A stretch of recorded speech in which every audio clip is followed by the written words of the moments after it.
Bismillahirrahmanirrahim. Assalamualaikum warahmatullahi wabarakatuh. Wilujeng enjing sadayana sampurasun.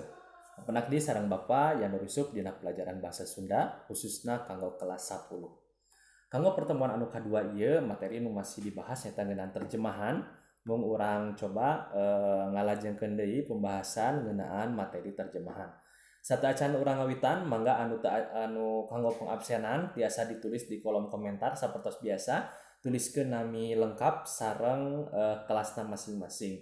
Mung kanggo tambahan nyaeta kumargi basa Sunda taya buku catatan taya buku paket mangga kanggo hidup sadayana hasil catatan dina materi anu ayeuna difotokeun ya teras dikirimkeun di Google Classroom kelasna masing-masing. Itu panginten. Urang kawitan wae materi masih kenaan terjemahan. Nah, minggu payun orang ngabahas ngeunaan jenis-jenisnya. Nyata orang sakedik disebutkeun deui bisi hilap nya aya genep jenis terjemahan nyata interlinear, anu kadua formal atawa harfiah, anu katilu dinamis, anu kaopat saduran, anu kalima budaya sareng anu kagenep nyaeta terjemahan otomatis. Nah, dina pertemuan ayeuna urang bahas poin per poin. Jadi mangga disiapkeun buku catatan. Anu kahiji nyaeta terjemahan interlinear. Nah, dina layar tiasa dibaca ku hideup. Terjemahan interlinear teh nyaeta terjemahan unggal kecap dumasar kana runtuyan kecap tina bahasa asli. Gunana pikeun mikanyaho wangun jeung susunan kecap dina bahasa aslina unggal baris bari teu kudu diajar heula bahasa sumberna. Nah, ieu mah nyaeta nerjemahkeun kata per kata ya, kata per kata. Contoh misalnya, aku sedang belajar.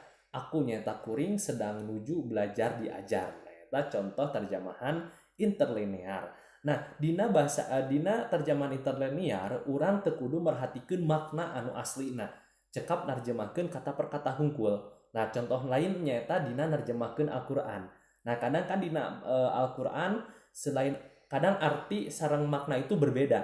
Nah, nya kukituna Bapak tiasa nyimpulkeun yang dina terjemahan Al-Qur'an nyaeta ngagunakeun terjemahan interlinear atawa nerjemahkeun kata per kata. Anu kadua nyaeta terjemahan formal atawa harfiah. Terjemahan formal atawa harfiah nyaeta terjemahan biasa atawa tradisional anu mindahkeun bahasa naskah tina bahasa sumber bari teu merhatikeun khususan bahasa sasaran. Nah, wangun bahasa aslina sabisa-bisa dipertahankeun sanajan sakapeung mah hartina sok karasa kurang merenah. Nah, dina bahasa terjemahan formal atawa harfiah ieu hampir sami saleresna nya dina dina terjemahan interlinear. Jadi nerjemahkeun ngagunakeun bahasa urang sorangan tapi di dia aya tututan sanes nyaeta sumber dina bahasa aslina teh nya dipertahankeun nya. Jadi bahasa aslinya teh dipertahankeun. Nah, nu mana gara-gara urang mertahankeun bahasa aslina ya dina nerjemahkeun maka urang bakal mendakan kekecapan atawa kalimat anu bakal kadanguna teh rancu. Nah ya, rancu atau beda sareng ning naha kieu. Nah, bakal ngarasa kitu dina urang nerjemahkeun terjemahan formal atawa harfiah. Contohna naon dina nerjemahkeun lagu. Nah ya, kadang lamun urang nerjemahkeun lagu dina bahasa Indonesia kana bahasa Sunda ya upami anu tos pernah itu bakal aya ngarasa ih nah geuning kieu itu bener teu. Nah, eta teh nyata memang rasa dina terjemahan formal atawa harfiah. Terjemahan salajengna nyaeta terjemahan dinamis. Nyata mindahkeun bahasa kalawan mertahankeun makna anu dikandung dina bahasa sumber sarta mertahankeun khususan dina bahasa sasaran.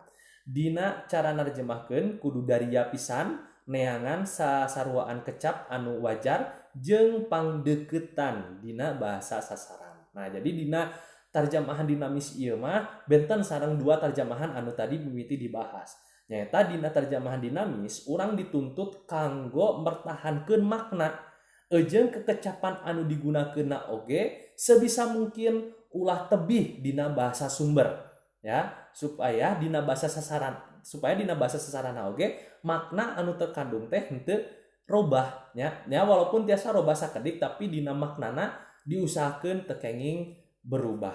Eta dina tarjamahan dinamis.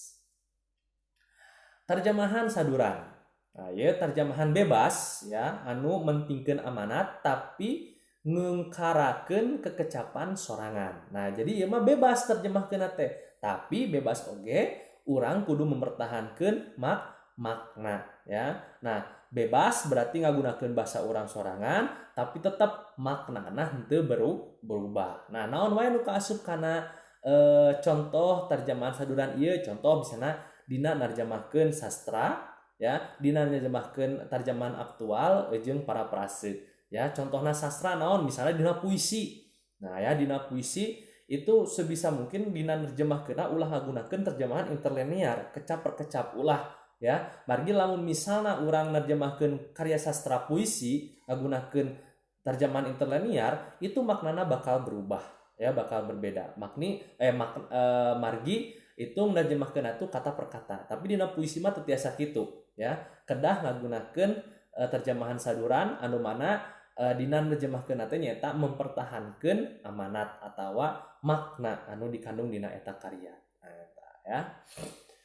Anu salajengna nyaeta terjemahan budaya. Nah, ya nyaeta terjemahan makna tapi ngaluyukeun jeung budaya sasaran.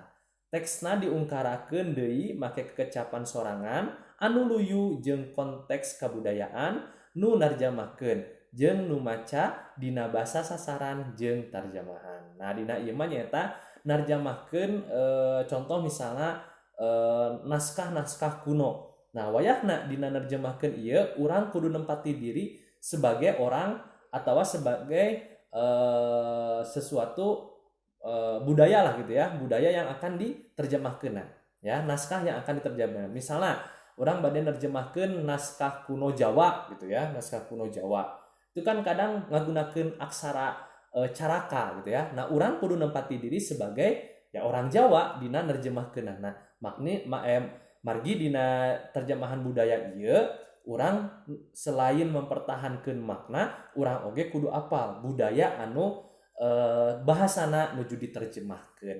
Nah, ya dina dijelaskeun oge teks diungkarakeun deui make kekecapan sorangan ya. Terus luyu jeung konteks kabudayaan. Jadi walaupun ngagunakeun bahasa urang sorangan, artinya urang tiasa ngagunakeun bahasa sendiri gitu ya, tapi tetap tadi karena urang kudu nempatkeun diri sebagai sebagai budaya yang diterjemahkan gitu ya. Jadi walaupun menggunakan bahasa sendiri, orang tetap ya kudu menempatkan dirinya sebagai orang atau yang menerjemahkan budaya tersebut gitu ya. Walaupun misalnya Bapak lain orang Jawa misalnya gitu ya, karena Bapak badai nerjemahkan bahasa Jawa gitu ya atau aksara Jawa kuno, berarti Bapak kudu menempatkan diri sebagai orang Jawa. Nah, itu terjemahan budaya. Terus salajengna nyaeta terjemahan otomatis. Nah, ya terjemahan otomatis di dia terjemahan anu ngagunakeun alat pikeun mindahkeun bahasa hiji teks tina bahasa sumber kana bahasa sasaran. Artina nyaeta dina narjemahkeunna urang ngagunakeun alat, contohna naon? Misalna dina HP ngagaduhan aplikasi kamus bahasa Sunda. Nah, berarti ieu tos lebet kana terjemahan otomatis. Atanapi misalna dina aya nama panginten aya Google Translate. Nah, ya Google Translate. Nah, itu terjemahan otomatis. Tapi dina narjemahkeun hiji tulisan atau hiji karya sastra, Bapak henteu ngarekomendasikeun urang ngagunakeun Google Translate. Margi naon? Margi dina terjemahanana kadang memang dina serverna itu henteu sadayana kekecapan aya. Jadi hasilnya teh kadang sebagian mah Indonesia, sebagian ini bahasa Sunda. Jadi henteu full bahasa Sunda. Biasana sapertos kitu. Makana dina narjemahkeun sebisa mungkin urang ngagunakeun bahasa Sunda anu memang misalnya dina kamus milariana teh ya, dina kamus bahasa Sunda jeung sajabana. Nah, kitu panginten kanggo pembahasan materi terjemahan atau jenis-jenis terjemahan. Saat ini satanjan ditutup, mangga kanggo pengabsenan salian hidup dinuliskeun nami lengkap sareng kelas di kolom komentar. Hidup oge ngumpulkeun foto catatan ya dina materi nu ayeuna teras kirimkeun di Google Classroom. Nah, kanggo minggu payun, pertemuan minggu payun nyaeta urang cobian ngatranslatekeun atau nerjemahkeun hiji naskah ya. Naskahna naon kin minggu poin-poin diumumkeun ya. Sakitu we panginten anu tiasa dipikahatur hapunten bilih kalepatan. Assalamualaikum warahmatullahi wabarakatuh. Sampurasun.